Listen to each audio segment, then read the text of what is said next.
loudest supporters? Pakistan is crazy. New Zealand. No. Ireland. It's Pakistan. Pakistan is Scotland. crazy.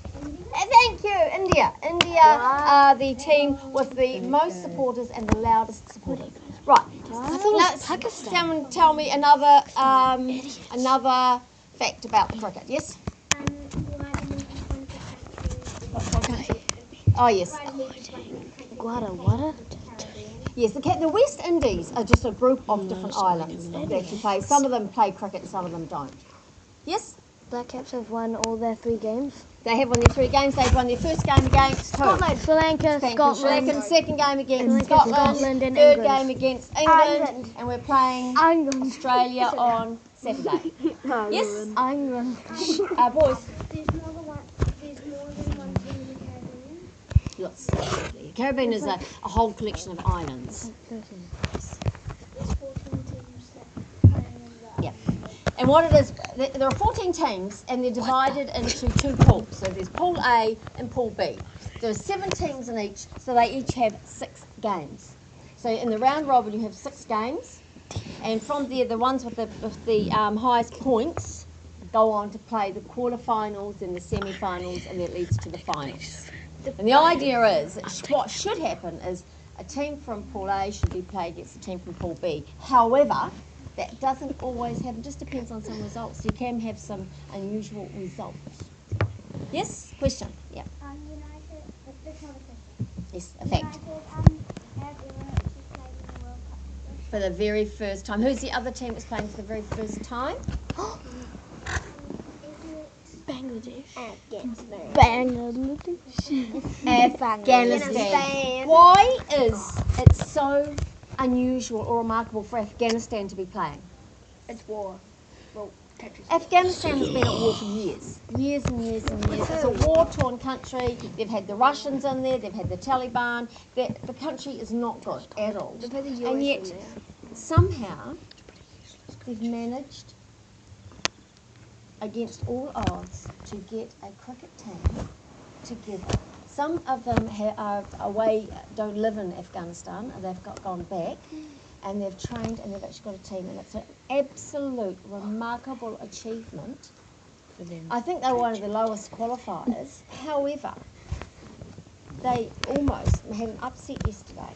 Who did they almost beat? Pakistan? No, Sri Lanka. Sri Lanka. Yeah. So they actually played really, really well yesterday. What was another fact? Oh. Yes? India is one of the favourites. Yes.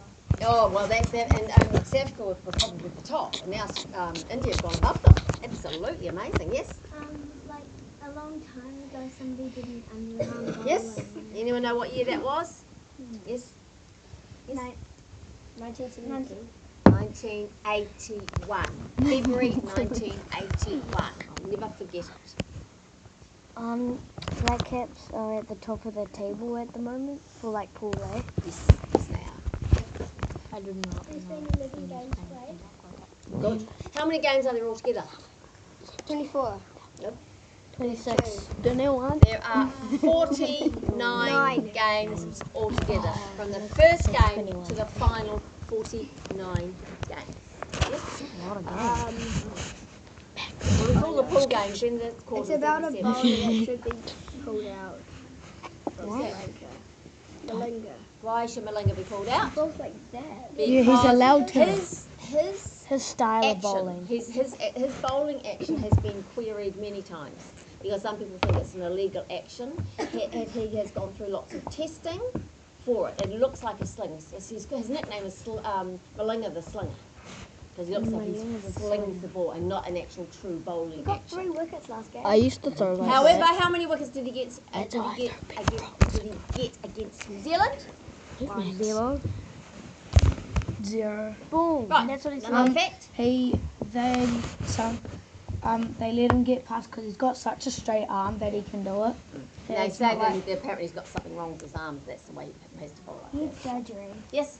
They used to play 60 overs, but now Yeah, thank you. The first ones were 60 overs, have now reduced it to 50 overs. How many overs maximum are you allowed to bowl? 50. 6. Oh no, 12. 10. Thank you, 10. It used to be 12 when it was 60, it's now 10. 10 is the maximum.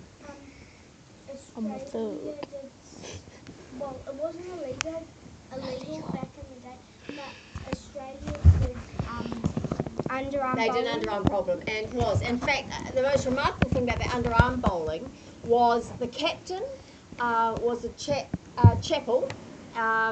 Ian Chappell had the older brother. Ian Chappell was the commentator. Greg Chappell was the captain. Greg Chappell was the captain, and his brother, I can't remember his name. He had to do the bowling, and he went up to his brother, and Greg Chappell was the captain. Said, "You've got to bowl underarm." Now, the thing about the underarm bowl is the last bowl of the game, New Zealand had to score a 6 to draw. We couldn't even win the game. A 6 to draw. The batsman who had gone out was a chap from Invercargill, my hometown, and his name was Brian McKechnie.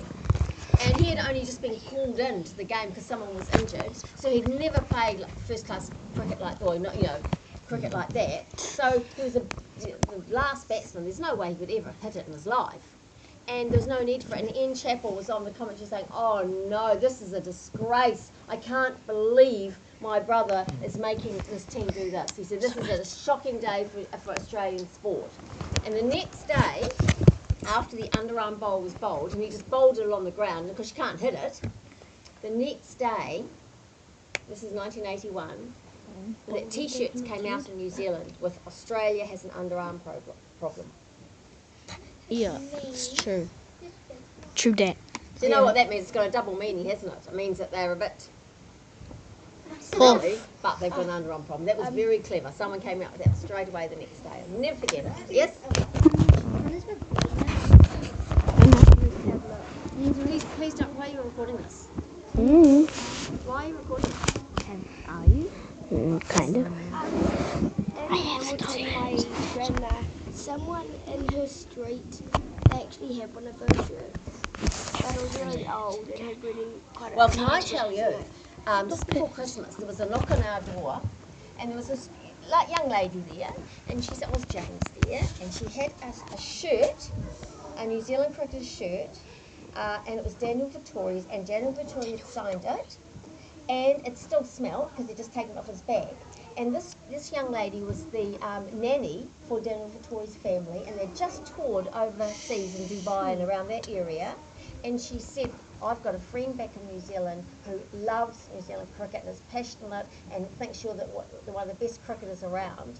And he took the shirt off his back, he signed it and gave it to him, and so my son has now got that one. Daniel Vittori shirt, so it's very exciting. He had no t-shirt in the cricket game. And he wasn't going to wash it, but I sort of thought, well, maybe you should wash it because you're going to be actually wearing it. Every time that the New Zealand team play a game, he puts that on top. Right, guys, it's time passed, so I will love you and leave you. And Excuse me. Loves the boys. Dad just sounds library.